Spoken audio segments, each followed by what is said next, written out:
உறவு அனைவருக்கும் வணக்கம். இப்போ இன்றைக்கி என்ன பார்க்க போகிறோம்னா தேங்காய் சாதம் செய்ய பார்க்க போகிறோம்.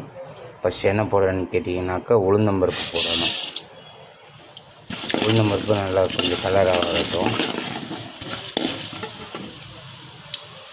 அதுக்கப்புறம் லைட்டாக கடுகு போடுறோம்.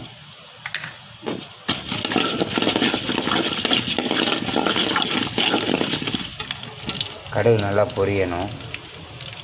பொரிஞ்சதுக்கப்புறம் கடலப்பருப்பு, சமையல் கடலப்பருப்பு போடுறோம்.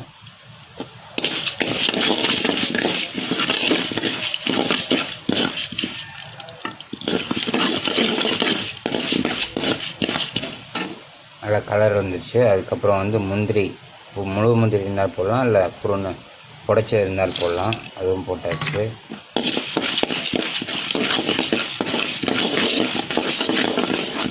நல்லா வதங்கட்டும். அதுக்கப்புறம் என்ன போடணும்னு கேட்டிங்கனாக்கா பச்சை மிளகா, வெட்டி வச்ச பச்சை மிளகா, வரமிளகா, கருவேப்பிலை இது எல்லாத்தையும் போடுறோம். போட்டதுக்கப்புறம் நல்லா கிண்டணும்.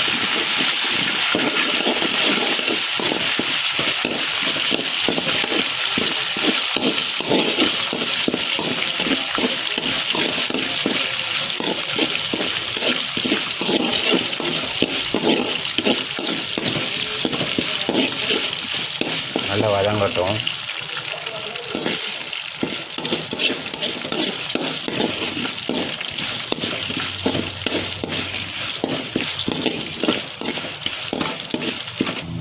வதங்கினதுக்கப்புறம் லைட்டாக கொஞ்சம் பெருங்காயத்தூள் போட்டுக்கோங்க.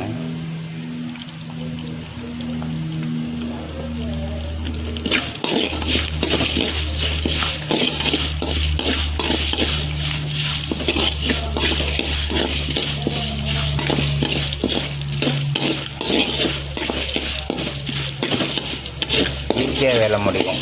இப்போ ஸ்கூல் பிள்ளைங்களுக்கு உடனே சாப்பாடு வேணா செஞ்சு கொடுத்தோம்னாக்க நல்லா விரும்பி சாப்பிடுவாங்க. ஓகேங்களா?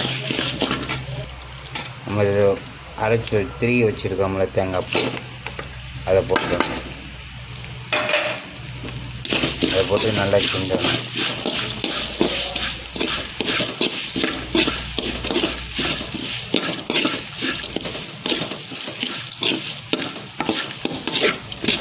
கொஞ்சம் வதங்கினது கொஞ்சம் நல்லாயிருக்கும். இந்த தண்ணி சத்து எல்லாமே போயிடும் வதங்கிறப்போ. தேவையான அளவு உப்பு போடுறோம். இதில் சாப்பாட்டில் நம்ம போட்டிருக்கோம். பத்தாட்டினா கூட அப்புறம் போட்டுக்கலாம். இப்போ நல்லா வதங்கிட்டு அடுப்பை கொஞ்சம் நேரம் அமர்த்திடணும். கொஞ்சம் ஆற விட்டு அதுக்கப்புறம் சாப்பாடு போட்டு கிண்டினோம்னாக்கா நல்லாயிருக்கும். ஆற வச்சு சாப்பாடை போட்டு கிண்ட போகிறோம்.